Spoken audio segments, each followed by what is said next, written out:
Halo Shalom anak-anak, bertemu lagi dalam pembelajaran video. Hari ini pembelajaran kita tidak ada melalui Zoom ya. Kita akan belajar melalui video pembelajaran yang Ibu kirimkan ini. Dan materi hari ini adalah pengulangan untuk tema 1 persiapan sebelum memasuki PH. PH yang pertama. Anak-anak, sekarang Ibu akan lebih memperdalam untuk beberapa hal dalam kisi-kisi ulangan kita. Jadi kalian bisa buka di buku tema 1, buku pink halaman 97. Kemarin anak-anak sudah membuat tarian Bungong Jompa, videonya satu persatu. Nah, tapi di sini ada yang perlu Ibu juga tambahkan ya, yaitu ketika misalkan anak-anak menari secara berformasi atau bersama-sama dengan teman-teman. Hanya saja di dalam kondisi COVID, kita tidak bisa bertemu satu dengan yang lain, sehingga tarian kita tidak bisa membuat formasi banyak orang seperti ini ya, karena kita tidak bisa berjumpa dengan teman yang lain. Tapi di sini Ibu tetap mau menjelaskan bahwa di dalam tarian Bungong Jompa ada beberapa formasi. Formasi yang pertama, ini sekali lagi kalian buka di halaman 97 ya. Formasi yang pertama yang lurus ini, formasi gerakan A ini bisa kita sebut dengan formasi lurus, karena dia berbaris lurus ke samping ya. Lalu di sini ada formasi yang berbentuk seperti huruf V. Inilah yang disebut dengan formasi V. Dia ada di dalam gerakan B ya, ini gerakan B. Namanya formasi V. Lalu kita lihat ke halaman 98. Di sini ada formasi gerakan C dan gerakan D. Seperti yang kalian lihat, ini dia melingkar, maka jelas dia ini disebut dengan formasi lingkaran.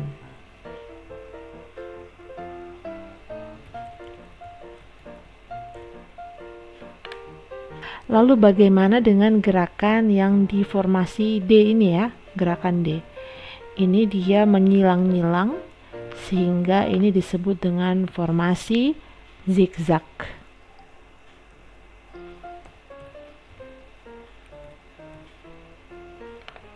Nah, ini ya, nama-nama formasi ini bisa anak-anak ingat. Coba ulangi bersama Ibu lagi.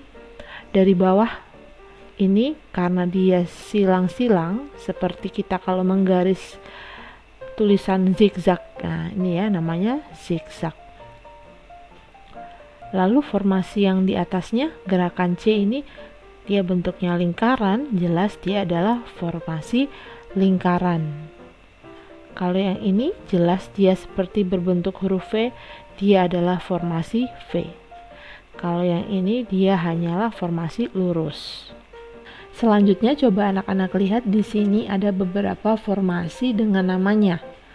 Kalau dia menyilang seperti ini, melintang ya, seperti ini, dia disebut dengan pola lantai diagonal. Diagonal itu artinya dia melintang menyilang seperti ini. Sementara kalau yang B ini dia adalah pola lantai segi 5. Kenapa bisa tahu itu segi 5? Kalian bayangkan seperti segi 5 ini ya. Nah, ini dia bangun segi 5. Segi 5 ini kalau dibalik,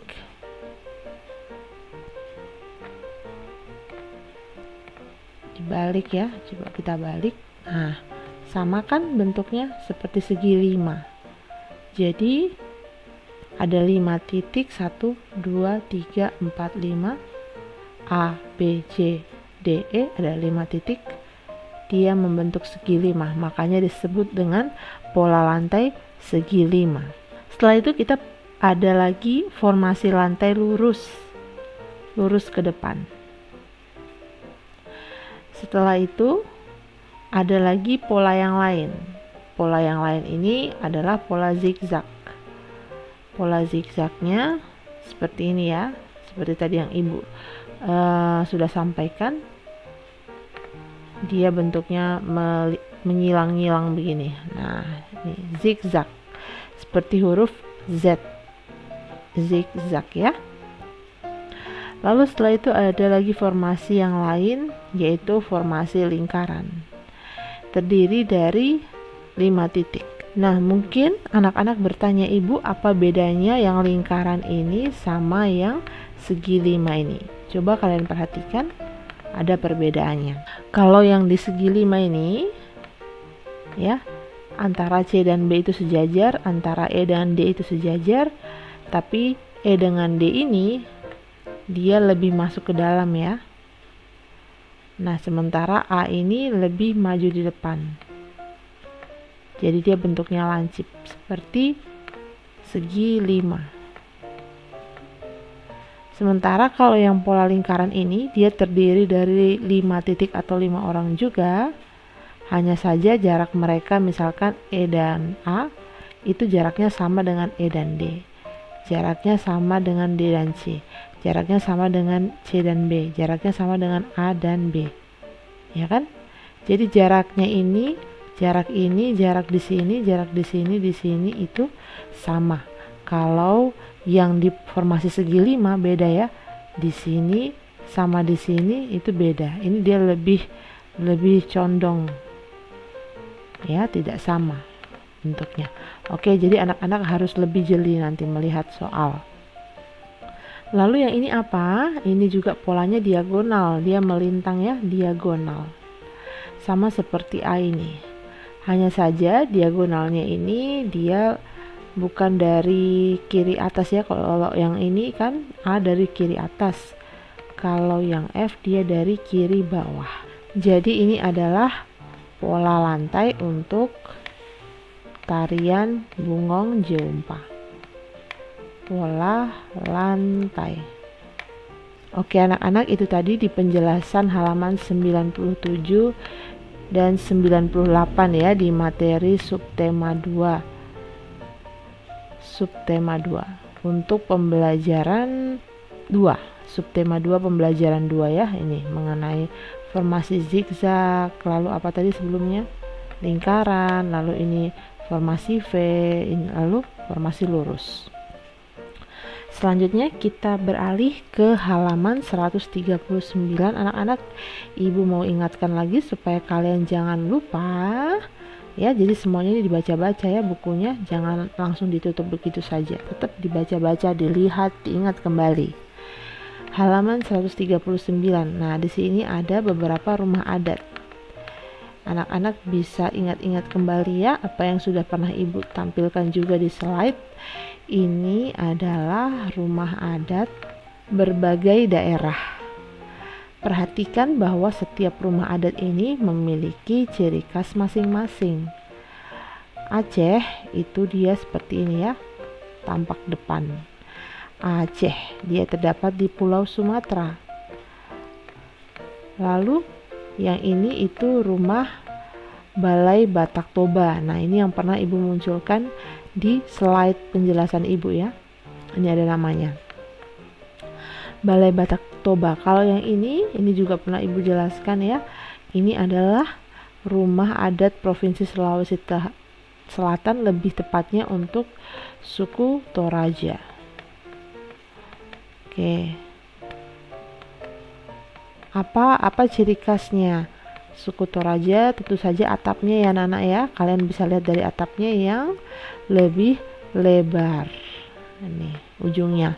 Sementara kalau rumah adat Batak Toba, dia juga hampir sama seperti rumah adat Toraja ya. Terbuka ini bagian depan atapnya ini, tapi ujungnya itu lancip. Nah, kalau rumah Aceh dengan rumah gadang itu rumah suku Minang ya. Suku Minang itu ada di mana? Di Sumatera Barat. Nah, Ini rumah gadang. Rumah gadang itu adalah rumah yang berasal dari daerah Sumatera Barat. Ciri-cirinya rumah gadang itu dari Sumatera Barat apa? Ini atapnya yang lancip-lancip ya, seperti antena. Atapnya lancip-lancip. Sementara kalau rumah Aceh, dia juga tampak depannya seperti ini, tapi lihat ujung atapnya tidak lancip. Lalu kita lihat lagi yang di bawah, yang di urutan ketiga ada Baileo. Baileo ini adalah rumah adat Provinsi Maluku. Lihat ya, banyak tiang-tiang. Hampir sama dengan rumah adat Bangka Belitung yang di bawahnya, di bawah rumahnya itu banyak ini tiang-tiang penyangga ini ya. Begitu juga dengan Baileo. Tapi apa yang membedakan? Yang membedakan adalah kalian lihat tiang di luar rumah, di luar rumahnya Baileo ini ya kelihatan jelas, sementara di rumah adat Bangka Belitung tiang rumahnya itu tidak ada di luar, tidak ada teras-teras di luar ya, dia ada di dalam. Oke anak-anak, jadi itu mengenai rumah adat, kalian harus perhatikan ya. Dan setelah ini kita langsung beralih lagi ke bunyi. Sekarang kita akan beralih ke bunyi. Ibu mau ingatkan lagi ke kalian mengenai video yang pernah Ibu jelaskan di YouTube Ibu ya. Video yang mana, Bu? Coba kalian buka yang video mengenai ada orang drum band. Nah, di situ Ibu menjelaskan sifat-sifat bunyi. Sifat bunyi itu adalah gelombang bunyi itu arah datang lambatnya sejajar dengan arah getarnya. Coba dibuka lagi video itu ya, yang ada orang main drum band lalu ada orang yang mendengar. Lalu sifat bunyi yang lain yaitu perambatannya membutuhkan medium. Kalian tahu medium itu apa? Medium itu adalah hal yang dipakai untuk menghantarkan. Nah, apa itu yang dipakai untuk menghantarkan bunyi? Ada 3, ya, benda, cair, padat, dan gas. Nah, selain itu bunyi juga dapat dipantulkan. Inilah yang kemarin kita lihat videonya mengenai gaung dan gema.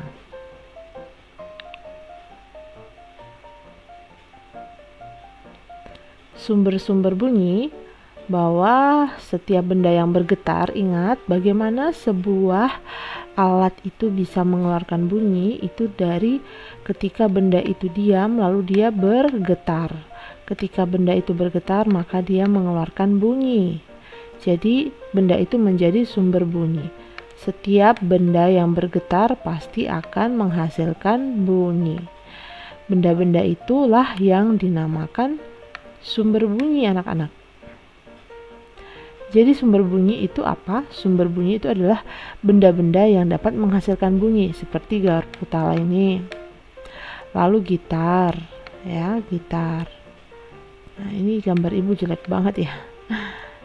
Gitar ya. Kenapa gitar bisa menghasilkan bunyi? Iya, karena ada senar gitar yang bergetar ya. Senarnya itu di sini, di tangkainya gitar itu.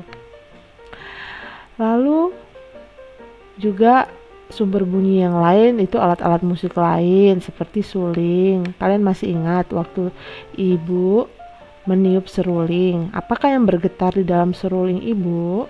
Tentu saja udara yang Ibu hembuskan di dalam seruling. Itu udaranya bergetar sampai akhirnya serulingnya mengeluarkan bunyi. Juga seperti drum. Kenapa drum berbunyi? Karena drumnya dipukul, ya kan? Beduk juga. Nah, ini kita sudah pernah bahas bersama. Nah, anak-anak, ada yang belum Ibu sampaikan mengenai jenis-jenis bunyi. Jadi bunyi itu ternyata ada jenisnya anak-anak. Bukan hanya sembarang bunyi, tapi bunyi dibedakan menjadi 3 jenis, yaitu bunyi infrasonik, audiosonik, dan ultrasonik. Infrasonik adalah bunyi yang frekuensinya sangat rendah. Seperti apa itu? Ya, itu frekuensi itu adalah, apa itu frekuensi Ibu? Sebelumnya Ibu jelaskan dulu ya. Frekuensi, coba kalian lihat di sini ada penjelasannya. Frekuensi adalah banyaknya getaran yang terjadi setiap 1 detik. Jadi misalkan kita punya gitar tadi ya. Nah, gitar itu bergetar berapa kali di dalam 1 detik? Nah, kita mungkin tidak bisa mengukurnya ya nak ya, kita tidak bisa menghitungnya, tapi ada alat yang bisa mengukur frekuensi itu. Frekuensi itu adalah getaran tadi, getaran dari sumber bunyi, tapi dalam 1 detik. Wah, detik ya, cepat sekali ibu. Iya, 1 detik, bukan 1 jam, bukan 1 menit, tapi 1 detik, cepat sekali. Nah, ini biasanya bisa diukur dengan alat. Nah, apa tadi getaran di dalam 1 detik? Itulah frekuensi. Jadi frekuensi ini memiliki satuan hertz. Kalian tahu apa itu satuan? Satuan itu misalkan kayak kita kalau kita menimbang berat badan ya. Misalkan kita menimbang berat badan di atas timbangan. Nah, kita pasti bilang berapa beratmu? Kita tidak pernah bilang beratku 50. Misalkan beratku 50 gitu ya. Kita coba bilang. Nah, itu sama halnya dengan misalkan kita lagi menimbang berat badan ya di atas timbangan. Lalu ada orang tanya, berapa berat badanmu? Terus kita cuma bilang 50. 50 apa? Kalau cuma 50 tidak jelas. 50 meter, 50 kaki, 50 jengkal. Nah, bisa amburadul. Makanya pasti kita bilang berat badanku 50 kilo. Kenapa kita bilang kilo? Karena kilo itu menyatakan berat. Satuannya berat. Jadi begitu juga anak-anak, kalau frekuensi itu satuannya hertz. Ini ya, hertz. Tulisannya HERTZ atau disingkat HZ. Jadi berdasarkan frekuensi atau jumlah getaran di dalam 1 detik oleh sumber bunyi itu, jumlah getaran dalam 1 detik yang ada dalam sumber bunyi, jadinya bunyi itu dibedakan jadi 3. Yang pertama bunyi infrasonik, yang kedua bunyi audiosonik, yang ketiga bunyi ultrasonik. Apa bedanya ibu di antara 3 ini? Nah, kita mulai dari infra. Infra itu adalah bunyi yang sangat kecil. Dia di bawah dari 20 Hz. Jadi frekuensinya itu kurang dari 20 Hz. Nah, kalian sudah belajar ya, kurang dari, lebih dari. Jadi, apa maksudnya? Jadi maksudnya ya frekuensinya itu bisa di bawah 20 Hz anak-anak. Ini ya, frekuensi di bawah 20 Hz. Frekuensinya itu kecil sekali, di bawah 20 Hz. Siapakah yang bisa mendengar suara yang kecil ini? Suara yang kecil ini tidak bisa didengar oleh manusia, bisa jadi tidak terdengar, tapi bisa didengar oleh kelelawar, anjing, jangkrik, dan kuda. Sekali lagi, kelelawar, anjing, jangkrik, ini nih jangkriknya ya, jangkrik dan kuda. Oke, itu dia tadi infra. Infra apa? Infrasonik. Lalu yang kedua ada bunyi audiosonik.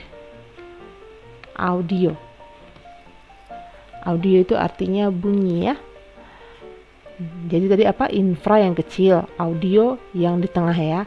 Audio itu apa? Audio itu adalah frekuensi yang ada di antara 20 sampai 20 Hz. Jadi tadi kalau infra itu dia ada di bawahnya 20 Hz. Kalau audiosonik dia ada di antara 20 sampai 20.000 Hz. Inilah bunyi yang bisa didengar oleh manusia. Ibu, bagaimana kalau misalkan bunyinya lebih dari 20 Hz? Apakah kita manusia masih bisa mendengarkan? Kemungkinan bisa-bisa gendang telinga kita rusak ya. Kemungkinan kita tidak bisa mendengarkannya. Tapi kalau bunyi yang dia lebih daripada 20 Hz ini ya, lebih daripada 20 Hz ini, ada yang bisa dengar. Yang bisa dengar itu adalah ini dia, bunyi ultrasonik itu bisa didengar oleh lumba-lumba. Jadi intinya bunyi ultrasonik itu adalah bunyi yang ada di atas, frekuensinya itu ada di atas 20.000. Frekuensinya itu lebih besar dari 20.000 Hertz. Wow. Ya, itu namanya ultrasonik. Namanya saja sudah ultra, makanya dia suaranya besar, ultra, begitu ya.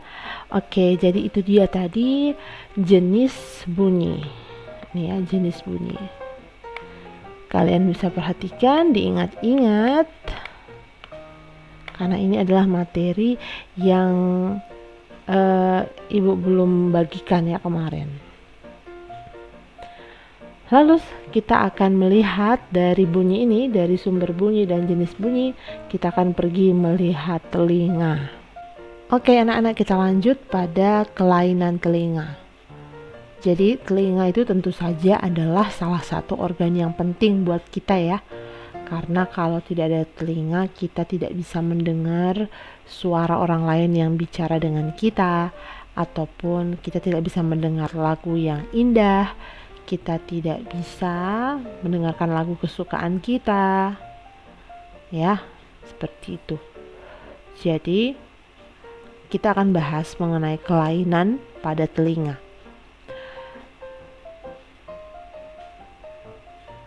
Telinga itu jika tidak dirawat kesehatannya bisa terjadi beberapa kelainan, misalkan seperti tuli dan congek. Tuli, apa itu tuli? Tuli itu adalah ketidakmampuan telinga untuk mendengarkan bunyi atau suara. Jadi intinya tuli itu tidak dapat mendengarkan suara, atau tuli itu adalah ketika telinga tidak bisa mendengarkan suara.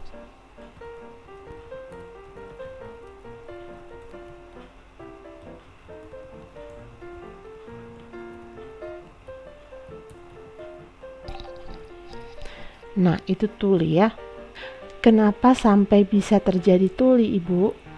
Nah, kenapa bisa tuli? Jadi, tuli itu disebabkan oleh adanya kerusakan pada, kita garis bawah, gendang telinga. Kalian masih ingat gendang telinga itu fungsinya apa? Iya, gendang telinga itu adalah ini di sini ya. Di bagian ini. Nah, ini bagian ini namanya gendang telinga. Jadi, gelombang suara yang masuk itu dia rubah menjadi getaran. Ya. Gelombang getaran bunyi ini dia rubah menjadi getaran-getaran yang menggerakkan tulang-tulang yang ada di dalam telinga ini. Jadi, pada orang yang tuli, itu gendang telinganya ini mengalami kerusakan, gangguan, dan juga kelainan. Siapa yang bisa menderita tuli ini, Ibu? Tuli ini biasanya terjadi pada orang yang sudah berusia lanjut alias opa-oma. Ketulian itu biasanya disebabkan oleh gendang telinga yang kaku. Bagaimana Ibu? Jadi kan begini, gendang telinga ini kan ketika ada gelombang suara masuk dari luar, dia akan bergetar. Lalu getarannya itu dimasukkan untuk diartikan ke koklea, lalu akan nanti dikirim ke pusat saraf sebagai informasi. Nah, tapi pada orang yang tuli atau pada opa-oma, gendang telinganya ini sudah tidak bisa bergetar alias sudah keras begitu, jadi tidak bisa bergetar. Nah, karena tidak bisa bergetar, maka getaran itu tidak bisa disampaikan ke bagian telinga dalam dan tidak bisa diteruskan ke otak untuk menjadi informasi baru. Makanya kadang orang tuli itu apa gitu-gitu anak-anak ya. Setelah itu penyakit yang lain yaitu apa? Congek. Congek adalah penyakit telinga yang biasanya disebabkan oleh infeksi pada bagian telinga yang tersembunyi di tengah-tengah. Infeksi ini disebabkan oleh bakteri. Seperti apa itu congek?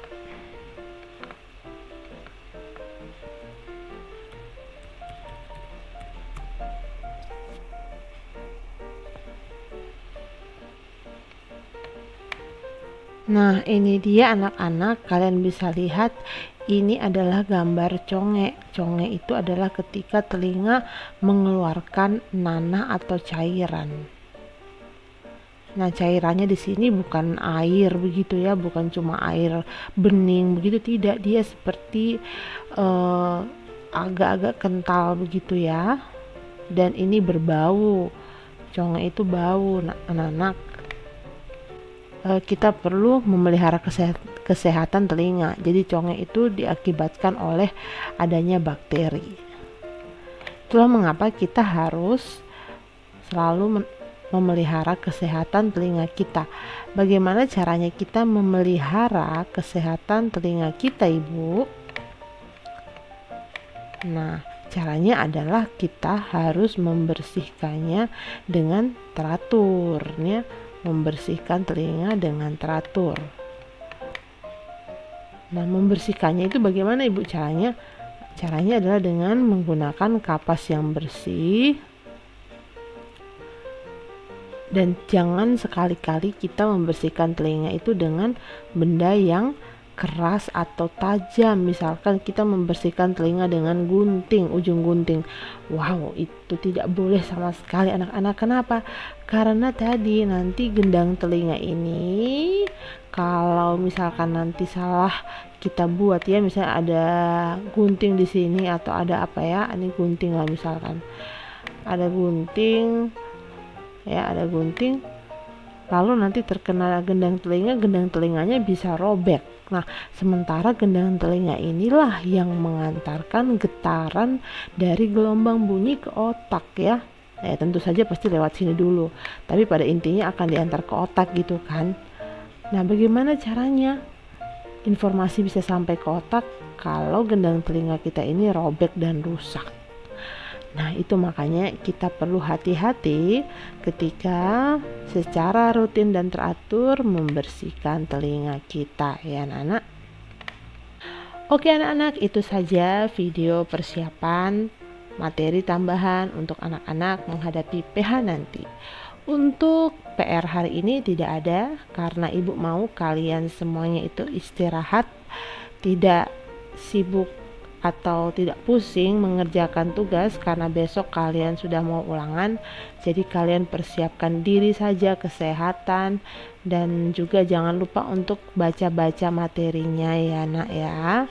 Bukunya jangan dibuang begitu saja, tapi kalian harus tetap baca-baca, jaga kesehatan supaya kalian bisa mengisi jawaban soal PH dengan benar dan baik. Oke, terima kasih anak-anak untuk kebersamaan kalian semua. Sampai jumpa.